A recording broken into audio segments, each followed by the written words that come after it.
उत्तराखंड में दो प्राकृतिक प्रेमी जोड़े की दर्दनाक हत्याकांड ने पूरे देश को हिलाकर रख दिया। हैवानों ने चंद पैसों की खातिर इस कृत्य को अंजाम दिया।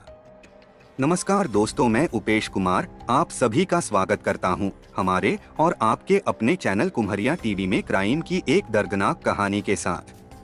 दोस्तों, सबसे पहले आपके प्यार और सपोर्ट के लिए शुक्रिया कि आप लोग मेरे वीडियो को पसंद करते हैं। अगर आप चैनल पर नए हैं या अभी तक चैनल को सब्सक्राइब नहीं किया है तो सब्सक्राइब कर लीजिए और घंटी के बटन को क्लिक कर लीजिए ताकि मेरी हर वीडियो का नोटिफिकेशन आप तक पहुंचती रहे।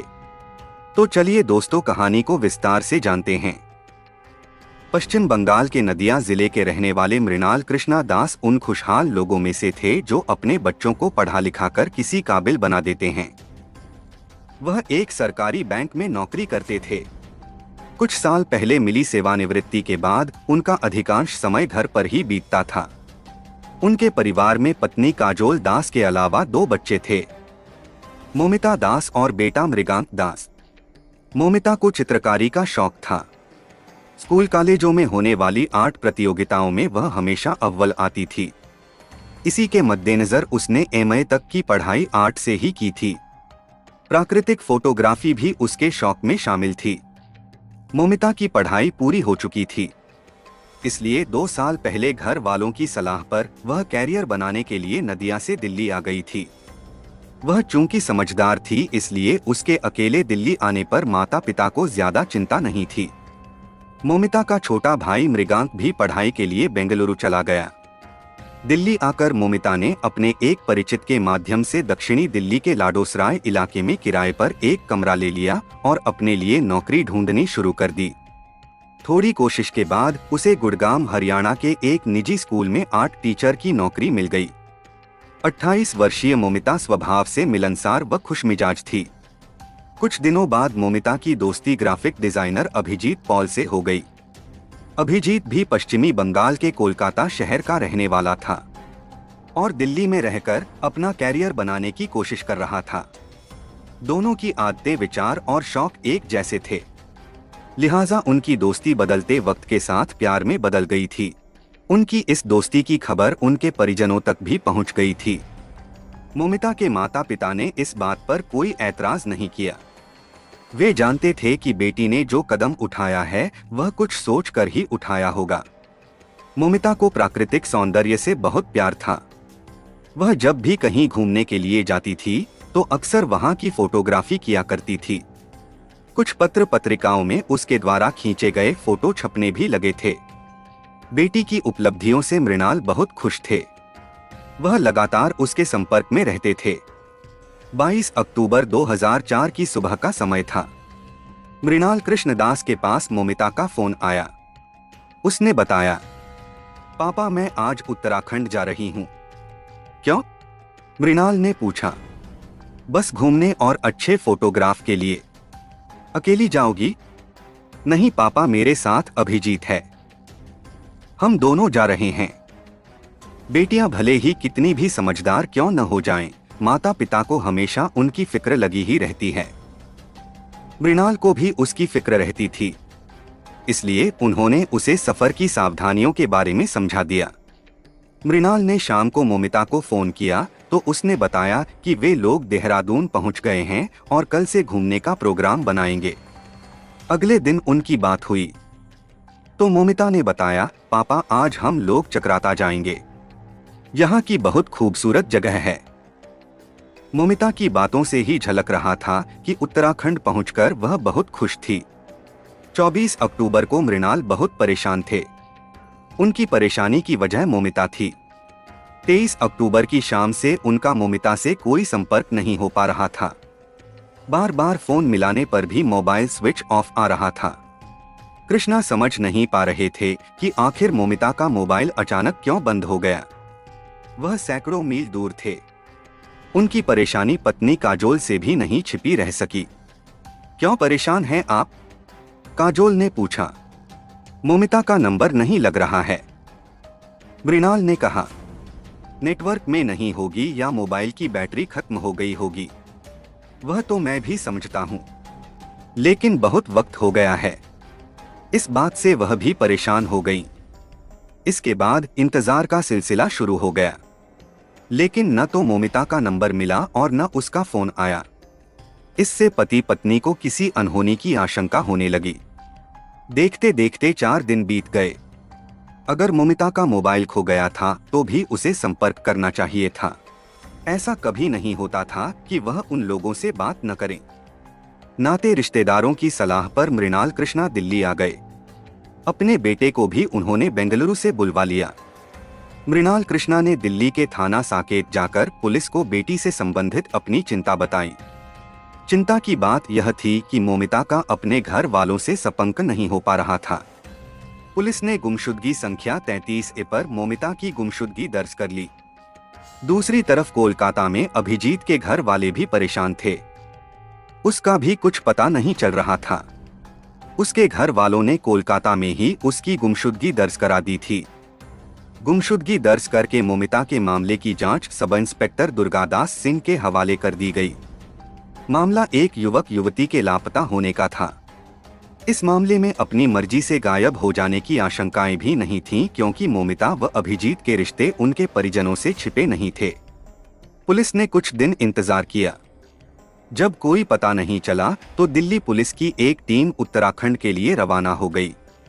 इस बीच पुलिस ने मोमिता के मोबाइल की कॉल डिटेल्स हासिल कर ली थी। उसके मोबाइल की अंतिम लोकेशन उत्तराखंड की राजधानी देहरादून से 98 किलोमीटर दूर पर्यटन स्थल चक्राता में पाई गई थी। इससे पहले उसके मोबाइल की लोकेशन देहरादून और विकासनगर में थी। यह भी पता चला कि मोमिता ने 23 अक्टूबर को अंतिम बार एक स्थानीय नंबर पर बात की थी। दिल्ली पुलिस ने देहरादून के डीआईजी संजय गुंज्याल और एसएसपी अजय रौतेला से संपर्क किया। पुलिस ने उस नंबर की जांच पड़ताल कराई जिस पर मोमिता की बात हुई थी। वह नंबर एक टैक्सी चालक राजू दास पुत्र मोहन दास का निकला। राजू चक्राता के गांव टुंगरौली का रहने वाला था। वह विकासनगर और चक्राता के बीच टैक्सी चलाता था। दिल्ली पुलिस राजू तक पहुंच गई। पुलिस ने मोमिता का फोटो दिखाकर उससे पूछताछ की तो उसने बताया, हाँ सर, यह लड़की एक लड़के के साथ विकासनगर से मेरी टैक्सी में चक्राता तक गई थी। उसके बाद मुझे नहीं पता सर। मुझे लड़की ने फोन करके बुलाया था कि उन्हें चक्राता जाना है। उस दिन हम लोग दोपहर में विकासनगर से चले थे। चक्राता पहुंचकर उन्होंने मुझे मेरा भाड़ा दे दिया और मैं वापस आ गया। तुम्हें उन्होंने कुछ नहीं बताया कि आगे का कोई उनका प्रोग्राम? नहीं सर, लेकिन हाँ, दोनों काफी खुश थे और पूरा उत्तराखंड घूमने की बात कर रहे थे। टैक्सी चालक राजू देखने में सीधा साधा युवक लगता था। उसकी बातों में सच्चाई झलक रही थी। पूछताछ के बाद पुलिस ने उसे छोड़ दिया। उससे पूछताछ के बाद दिल्ली पुलिस वापस आ गई। मोमिता व अभिजीत के इस तरह गायब होने की वजह पुलिस भी नहीं समझ पा रही थी। पुलिस को जांच के लिए कोई ऐसा सिरा नहीं मिल पा रहा था जिससे दोनों के लापता होने का राज खुल सके। पुलिस ने मोमिता अभिजीत के मोबाइल को सर्चिंग में लगा दिया। दरअसल पुलिस को उम्मीद थी कि अगर उनके साथ कुछ गलत हुआ होगा तो हो सकता है कोई अन्य व्यक्ति उनके मोबाइलों का इस्तेमाल कर रहा हो। नवंबर के पहले सप्ताह में मोमिता के मोबाइल का इस्तेमाल किया गया। पुलिस ने उस नंबर की जांच कराई जो उसके मोबाइल में इस्तेमाल हुआ था। वह नंबर चक्राता के टैक्सी चालक राजू का ही निकला। इससे वह शक के दायरे में आ गया। हालांकि पहली पूछताछ में पुलिस ने राजू के बयानों को सही मान लिया था, लेकिन मोमिता का मोबाइल उसके पास कैसे आया, यह एक बड़ा सवाल था। अब पुलिस को आशंका होने लगी कि मोमिता और अभिजीत के साथ जरूर कोई अनहोनी हुई है। इसके बाद पुलिस टीम एक बार फिर उत्तराखंड के लिए रवाना हो गई। इस टीम में SI Durgadas Singh, head constable Sudhir Kumar और गोपाल शामिल थे। डीआईजी संजय गुंज्याल ने दिल्ली पुलिस को पूरे सहयोग का आश्वासन दिया। उन्होंने इस बाबत विकासनगर सीओ एसके सिंह को कार्रवाई के निर्देश भी दे दिए। दिल्ली पुलिस की टीम के साथ थाना प्रभारी विकासनगर चंदन सिंह बिष्ट, चक्राता थाना प्रभारी मुकेश थलेड़ी, विकासनगर थाने के सब इंस्पेक्टर दिनेश ठाकुर, चौकी प्रभारी नरेंद्र, कांस्टेबल अमित भट्ट, धर्मेंद्र धामी और सोवन सिंह भी थे। दिल्ली व उत्तराखंड पुलिस की टीम ने 10 नवंबर को टैक्सी चालक राजू को हिरासत में ले लिया। विकासनगर के सीओ एसके सिंह ने राजू से पूछताछ की तो उसने पुलिस को घुमाने का प्रयास किया, लेकिन पुलिस इस बार उसके साथ सख्ती से पेश आई तो उसने जो राज खोला उसे सुनकर सभी शर्मसार हो गए। राजू ने अपने ही गांव के 3 दोस्तों के साथ मिलकर मोमिता और अभिजीत की हत्या कर दी थी। पुलिस ने उसके दोस्तों बबलू, गुड्डू और कुंदन को भी गिरफ्तार कर लिया। पुलिस की विस्तृत पूछताछ में इन लोगों की सारी करतूत सामने आ गई। राजू का परिवार बेहद साधारण था। उसने बचपन से ही गरीबी देखी थी, लेकिन युवा होते होते उसने परिवार को गरीबी से निजात दिलाने की ठान ली थी। वह टैक्सी चलाने लगा था। उसके टैक्सी रूट में विकासनगर, चक्राता और देहरादून शामिल थे। राजू बुरी लतों का शिकार था। इसके लिए वह अकेला नहीं, बल्कि उसकी संगत भी जिम्मेदार थी। गांव के ही बबलू, गुड्डू और कुंदन से उसकी गहरी दोस्ती थी। वह भी उसी की तरह थे। वह आए दिन बैठते थे और बड़ी बड़ी बातें करते थे। चारों की सोच एक जैसी थी। वे लोग हमेशा एक ही बात सोचा करते थे कि शॉर्टकट अपनाकर जीवन में कैसे आगे बढ़ा जाए। शराब पीने के बाद उनके सपने और भी जाग जाते थे। राजू जो कमाता था उसमें उसका पूरा नहीं पड़ता था। कोई और होता तो शायद ऐसी नौबत नहीं आती। उसकी बुरी लतों की वजह से उसकी कमाई की आधी रकम पीने पिलाने में उड़ जाती थी। उत्तराखंड की आबादी का एक हिस्सा पर्यटन पर निर्भर है। यहाँ लाखों पर्यटक आते हैं, जिनसे स्थानीय लोगों की आजीविका चलती है। पुराने विचारों वाले लोग आज भी पर्यटकों को सम्मान की नजर से देखते हैं। वे लोग यह भी जानते हैं कि अगर पर्यटक नहीं आएंगे और वे उनके साथ अपना व्यवहार अच्छा नहीं रखेंगे तो उनका काम नहीं चलेगा। लेकिन राजू नई पीढ़ी का युवक था। उसे इन बातों से कोई मतलब नहीं था। वह पर्यटकों से उल्टे सीधे पैसे ऐंठने को अपनी कला समझता था। जो लोग समय हालात के हिसाब से खुद को स्थापित नहीं करते, जिंदगी अक्सर उन्हें अपने हिसाब से परेशान करती रहती है। राजू के साथ भी ऐसा ही था। वह आर्थिक तंगियों से जूझता रहता था। 22 अक्टूबर को मोमिता और अभिजीत दोनों ट्रेन से देहरादून पहुंचे थे। उन्होंने रेलवे स्टेशन के नजदीक ही एक होटल में कमरा ले लिया। पहले दिन वह विकासनगर घूमने गए। लौटकर शाम को होटल से नंबर लेकर उन्होंने टैक्सी चालक राजू से बात की और उसे अगले दिन चक्राता चलने के लिए बुक कर लिया। चक्राता का नाम अभिजीत व मोमिता ने पहले ही सुन रखा था कि वह खूबसूरत जगह है। समुद्र तल से 6,740 फुट की ऊंचाई पर बसा चक्राता उत्तराखंड का प्रमुख पर्यटन स्थल है।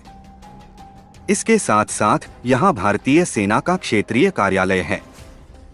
यहाँ सेना के कमांडोज को प्रशिक्षण दिया जाता है। चक्राता में जहाँ खूबसूरत घने जंगल हैं, वहीं टाइगर फॉल, यमुना नदी जैसे स्थल पर्यटकों को लुभाते हैं। गर्मियों में पर्यटकों की संख्या यहाँ और भी ज्यादा बढ़ जाती है। जैसे कि 22 अक्टूबर की शाम को ही बात हो चुकी थी। अगले दिन यानी 23 अक्टूबर की दोपहर को राजू अभिजीत और मोमिता को अपनी टैक्सी में बैठाकर चक्राता ले गया। वहां का प्राकृतिक सौंदर्य देखकर दोनों बहुत खुश हुए। राजू के व्यवहार से भी दोनों खुश थे। राजू पूरे रास्ते उनकी बातें सुनता रहा और वहां के बारे में बताता रहा। बातचीत व पहनावा देखकर राजू को लग गया था कि दोनों ही अच्छे घरों से ताल्लुक रखते हैं। बस यहीं से उसका दिमाग घूम गया और उसने उन्हें लूटने की ठान ली। अभिजीत व मोमिता चक्राता घूमते रहे। इस बीच राजू ने कुछ देर में वापस आने की बात कही और अपने तीनों आवारा दोस्तों से मिला। राजू ने उन्हें बताया, बाहर की एक पार्टी है, मुझे लगता है उनके पास अच्छा माल है। उन्हें लूटा जाए तो कुछ दिन आराम से बीत जाएंगे। हम पकड़े भी तो जा सकते हैं। खाक पकड़े जाएंगे।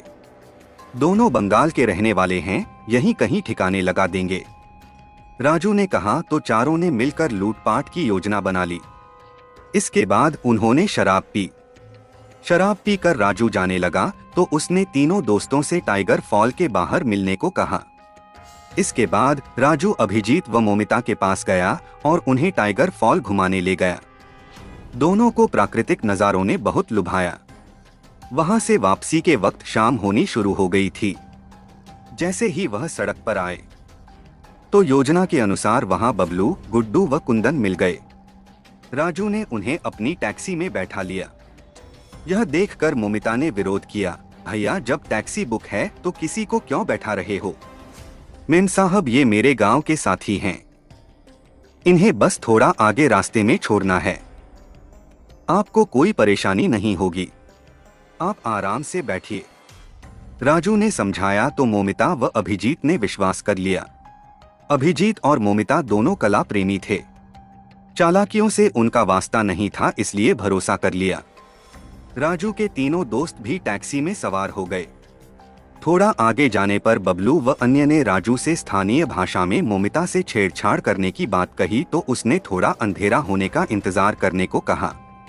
मोमिता व अभिजीत नहीं जानते थे कि विश्वास करके वह चंडालों की चौकड़ी में फंस चुके हैं।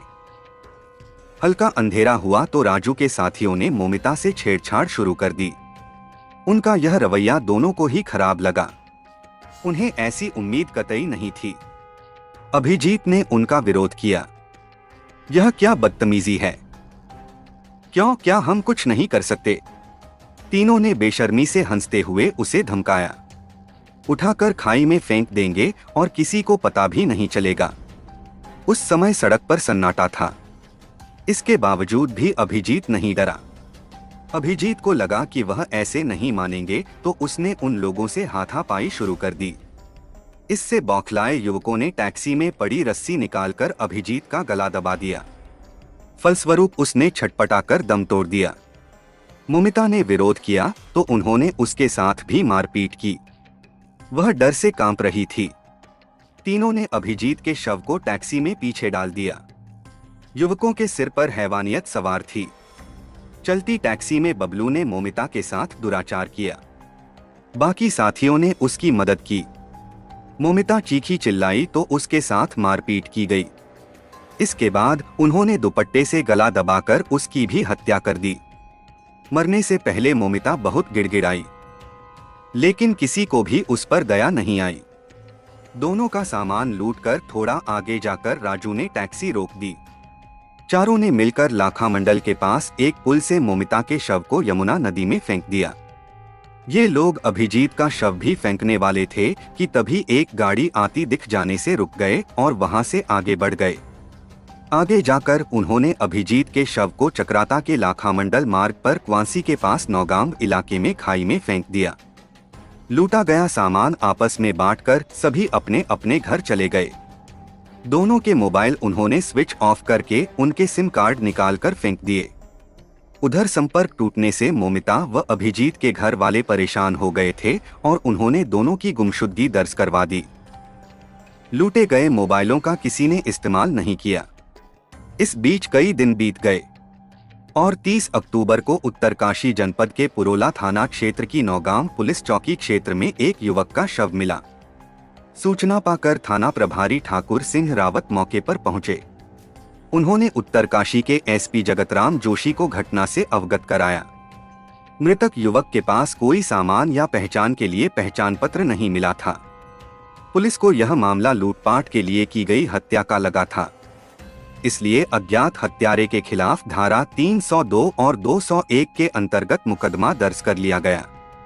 पुलिस ने शव की शिनाख्त का प्रयास किया, लेकिन एक तो शव पुराना था, दूसरे उसकी पहचान भी नहीं हो पा रही थी। उसे ज्यादा दिन रखना संभव नहीं था, इसलिए उसका अंतिम संस्कार कर दिया गया। पोस्टमार्टम रिपोर्ट में मृतक की मौत का कारण गला दबाना पता चला। यह शव अभिजीत का ही था। बाद में दिल्ली पुलिस जांच पड़ताल करते हुए राजू तक पहुंची तो उसने सीधेपन का नाटक करते हुए पुलिस को बहका दिया।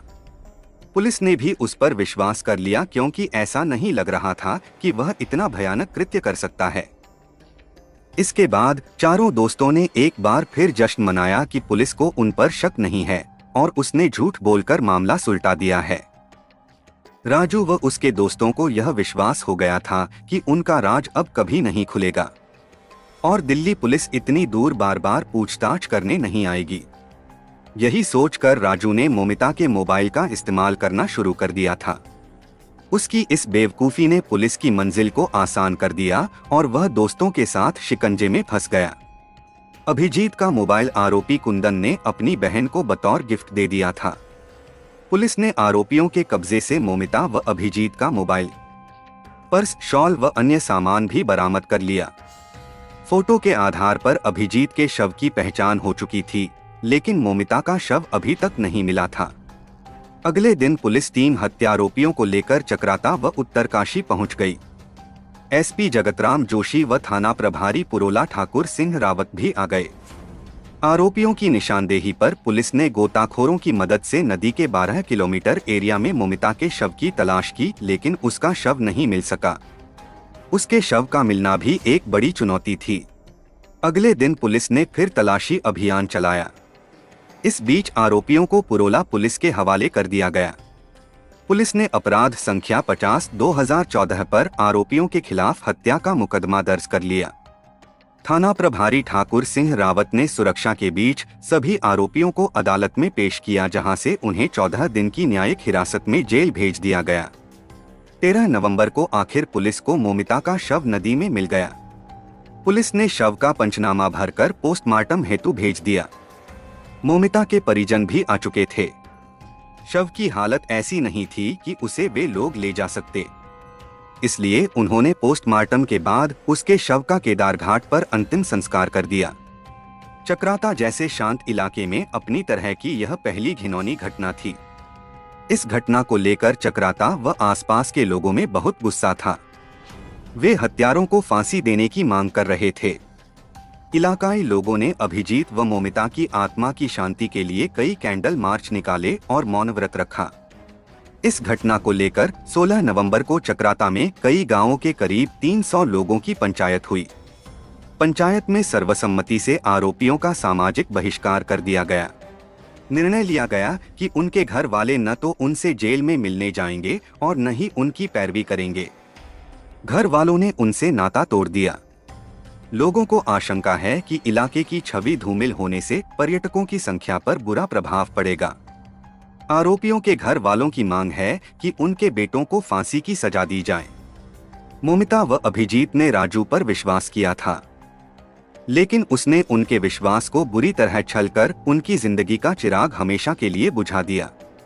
दोस्तों, इस मतलबी दुनिया में कभी भी किसी पर आसानी से विश्वास नहीं करना चाहिए, क्योंकि पता नहीं इंसान के रूप में भेड़िए घात लगाए बैठे हैं।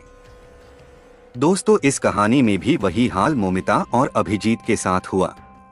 दोस्तों, इस कहानी के बारे में आपकी क्या राय है, कमेंट बॉक्स में जरूर लिखें। वीडियो के अंत तक बने रहने के लिए आपका बहुत बहुत धन्यवाद।